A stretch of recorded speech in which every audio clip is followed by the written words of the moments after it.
Good afternoon. This is the news update on Dominion Television, Ibadan. I am Runke Kiwa Onafuwa. The federal government has said that every taxable Nigerian must have a tax identification or taxpayer identification number to operate bank accounts in the country as new tax reforms begin on January 1st, 2026. The chairman of the Presidential Committee on Fiscal Policy and Tax Reforms in Nigeria, Taiwo Oyedele, disclosed this in an interview he posted on his X account. He explained that Section 4 of the Nigerian Tax Administration Act to be implemented makes it mandatory for taxable persons to have a tax ID. He added that income earners, including businesses with existing teams, do not need a new tax ID. Now, the federal government has announced that it will recruit over 94,000 new personnel into Nigeria's security services as part of measures to tackle rising insecurity across the country. Under the plan, the Police Service Commission and the Nigerian Police Force will recruit 50,000 police constables.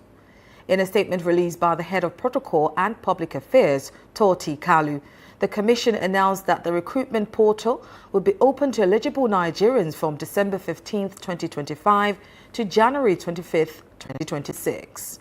The planned recruitments follow a surge in violence across the country, with the expectation that increased manpower will help strengthen security operations. Now, the Nigeria Immigration Service, NIS, has announced that its passport digital platform will undergo routine system maintenance, resulting in temporary service disruptions for users. NIS said that the maintenance window will run from 12 a.m. on 12 December to 6 a.m. on 14 December 2025. This was contained in a public notice shared on the service's X handle and signed by its public relations officer, ACI AS Akinyelabi. According to the statement, the exercise is aimed at enhancing system performance and improving overall user experience. Now, the Special Assistant on Media and Publicity to Senator representing Oyo Central, Senator Yunus Akintunde Kunle Olatunji, has stated that in combating the security challenges in Nigeria, the leaders at the helm of affairs need to be fully committed. Olatunji, who stated this in an exclusive interview with Dominion News, stressed that Nigeria, in terms of defense mechanism, has what it takes to deliver, calling for synergy between the security personnel in the country in tackling the security challenges. I think the major problem is in the political will of the leadership of our nation to take decisive, position of commitment, sincerity and commitment to ensure that we resolve the problem once and for all. There are still, a number of improvements that we are expecting in terms of consistency in policy framework on security, very critical. In terms of architecture system of the security, in Nigeria, we need to improve a lot. I think Nigerian system, in terms of our defense mechanism, we have the capacity to deliver. But the problem is that there are lots of interest woven into all of these challenges that have, negatively affected, performance of the military. And don't forget that military alone cannot handle security. Several arms of, agencies of government on security have to be involved. There has to be a synergy. I have not seen that kind of synergy in our security apparatus to manage our security. There are not, as I said, there's a lot of, improvements that we need to expect. He, however, advised that the information gathering of the security apparatus in the country should be strengthened to show capability in managing the country's crisis. A renowned chartered accountant, Peter Olaoluwa, and his wife, Oyidamola Olaoluwa, have been officially installed as the Atayeshi and Yeye Atayeshi of Fiditi land. The chieftaincy installation was held at the palace of the Onifiditi of Fiditi land under the rulership of His Royal Majesty, Oba Shakiru Oyewole. The entire town was swept with celebrations as friends, family members, and well-wishers gathered to honor the newly installed chiefs.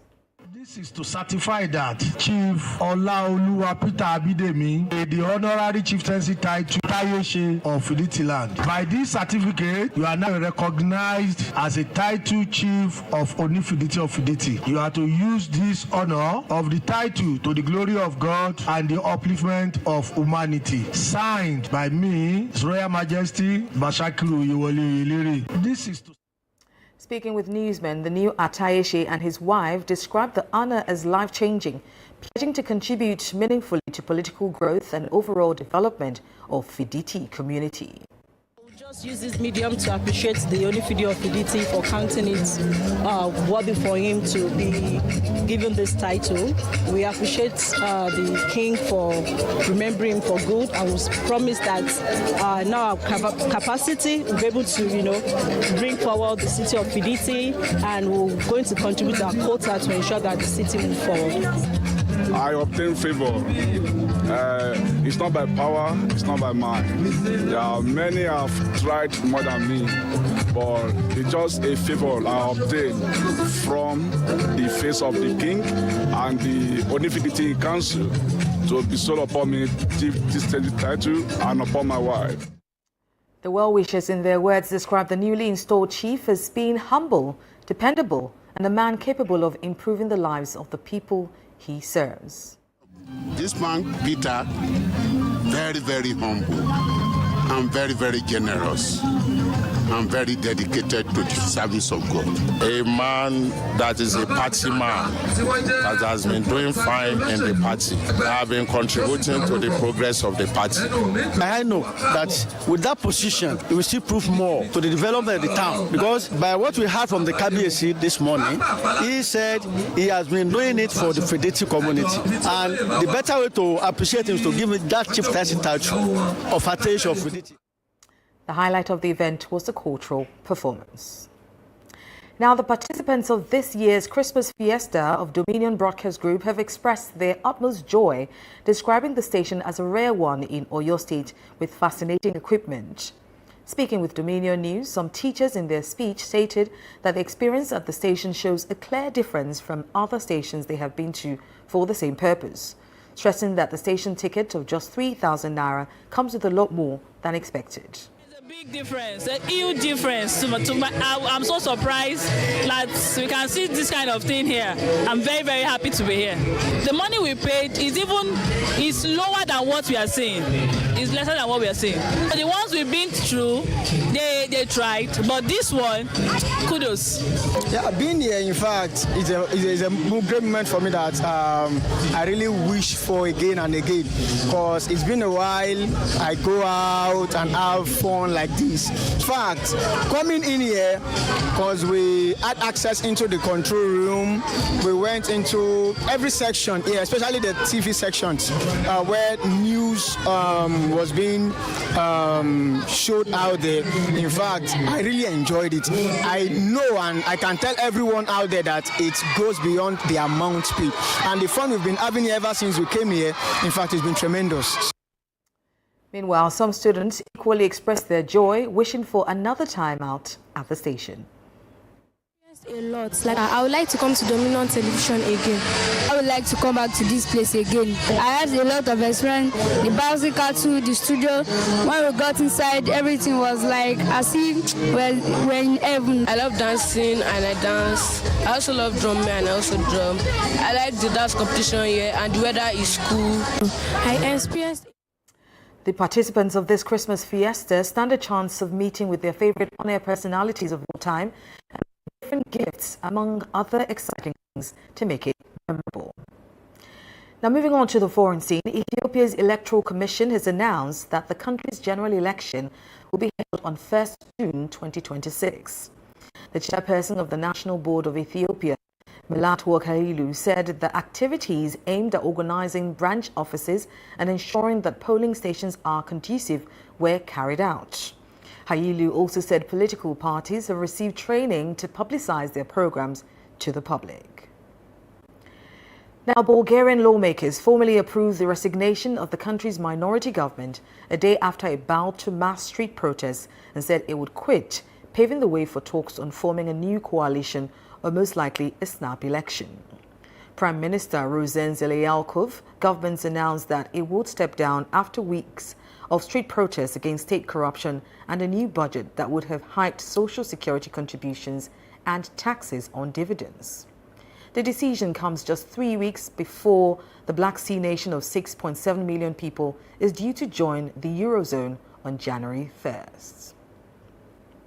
And now talking sports, Manchester United have ruled out any possibility of signing Real Madrid legend Sergio Ramos in the January transfer window. Reports had suggested that the Red Devils were considering a surprise move for Ramos after the veteran defender recently became a free agent.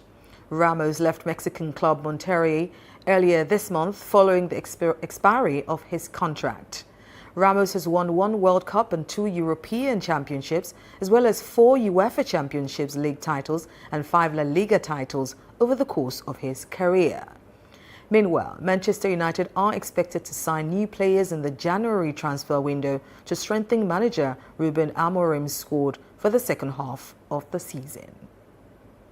You can visit our website on www.dominion.org.ng to watch us live and interact with us.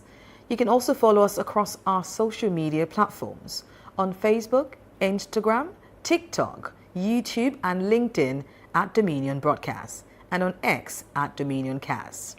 And that ends the news update on Dominion Television. Thank you for watching. I'm Ronke Giwa Onafuwa.